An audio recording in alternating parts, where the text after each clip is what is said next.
There's a town in Pennsylvania that's been on fire since 1962. The fire is underground, it's burning right now, and it could keep burning for another 250 years. This is the story of Centralia.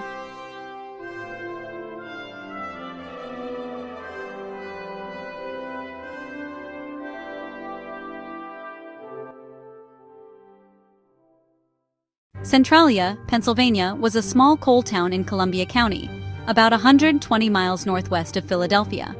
At its peak in the early 1900s, roughly 2,700 people lived there.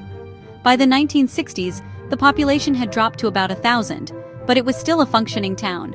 Churches, bars, schools, a post office, families who had lived there for generations. Beneath the town sat one of the richest deposits of anthracite coal in the region. Mining had been the backbone of Centralia since the 1850s. Tunnels ran in every direction under the streets, some of them abandoned for decades. Nobody kept track of exactly where all the tunnels went. That would matter later. In May of 1962, the Centralia Borough Council needed to clean up the town landfill.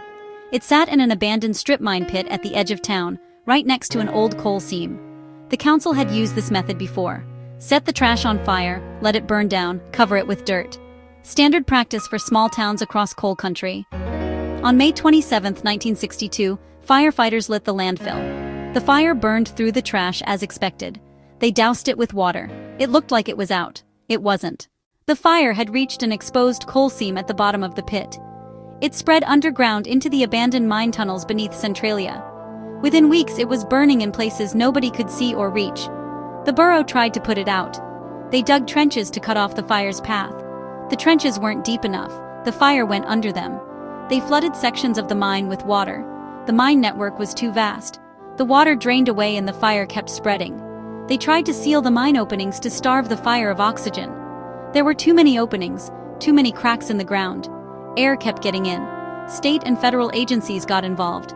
Engineers proposed excavating the burning coal, essentially digging up the fire and removing it. The estimated cost was $500,000. The borough and the state argued over who should pay. While they argued, the fire spread. By the time they revisited the excavation plan a few years later, the cost had risen to several $1,000,000. They argued some more. The fire kept burning. Throughout the late 1960s and 1970s, the fire expanded through the mine tunnels beneath the town. Residents started noticing things. Gardens that stayed warm through winter. Steam rising from cracks in the ground. The smell of sulfur in their basements. Carbon monoxide readings that were getting worse every year. Some residents complained. Officials told them the fire was being managed. It wasn't. Every attempt to contain it had failed, and the fire was now burning under a significant portion of the town.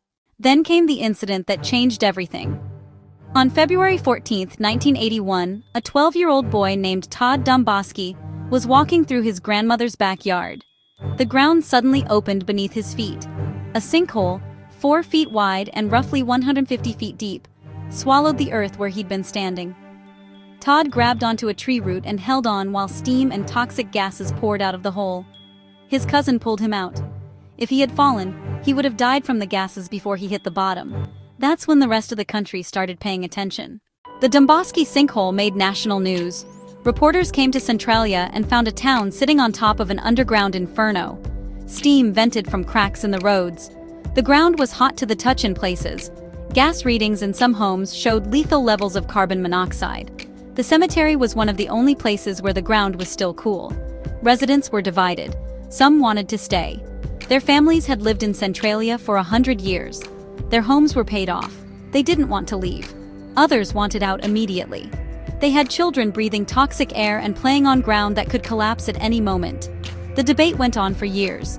Engineers studied the fire and concluded it could not be extinguished without spending an estimated $660 million to excavate the entire burning area. Nobody was willing to spend that kind of money on a town of 1,000 people.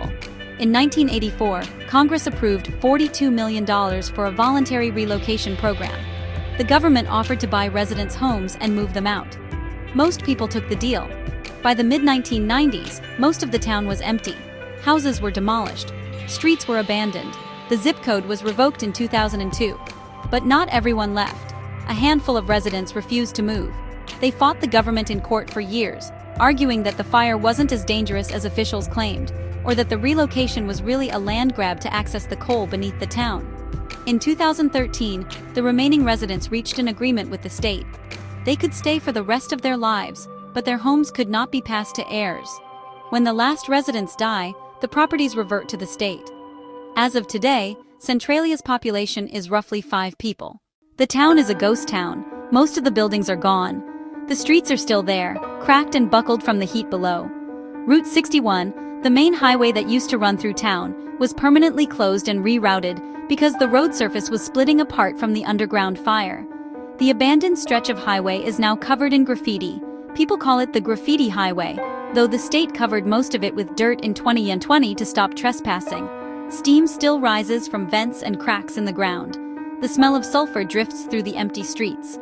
In winter, the snow melts in patches where the ground is hottest, creating an eerie patchwork of white and bare earth. Beneath all of it, the fire is still burning. Geologists estimate the fire has consumed about 400 acres of coal so far. The anthracite deposit beneath Centralia and the surrounding area covers roughly 3,700 acres. At its current rate, the fire could burn for another 250 years. Some estimates say longer. There is no plan to extinguish it. The cost would be extraordinary, and the technology to fight a fire this deep and this spread out doesn't exist in any practical form. The fire will burn until it runs out of fuel. Centralia raises a question that nobody has a good answer for. How does a town disappear because of a trash fire? The answer is a chain of small failures. A landfill placed too close to a coal seam. A fire that wasn't fully extinguished. Tunnels that nobody mapped. Agencies that argued over money while the fire spread. Officials who told residents everything was fine when it wasn't. No single decision killed Centralia. But no single decision saved it either.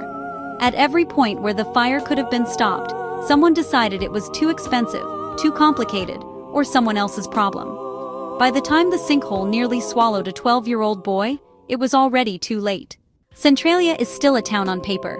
It still has a zip code in some databases. The cemetery is maintained. A few residents remain, but for all practical purposes, Centralia is gone.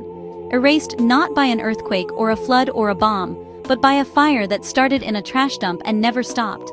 The town that's been on fire for 62 years. And counting. If this video moved you, subscribe to Village 5 for more stories like this. We cover the disasters that history left behind every week.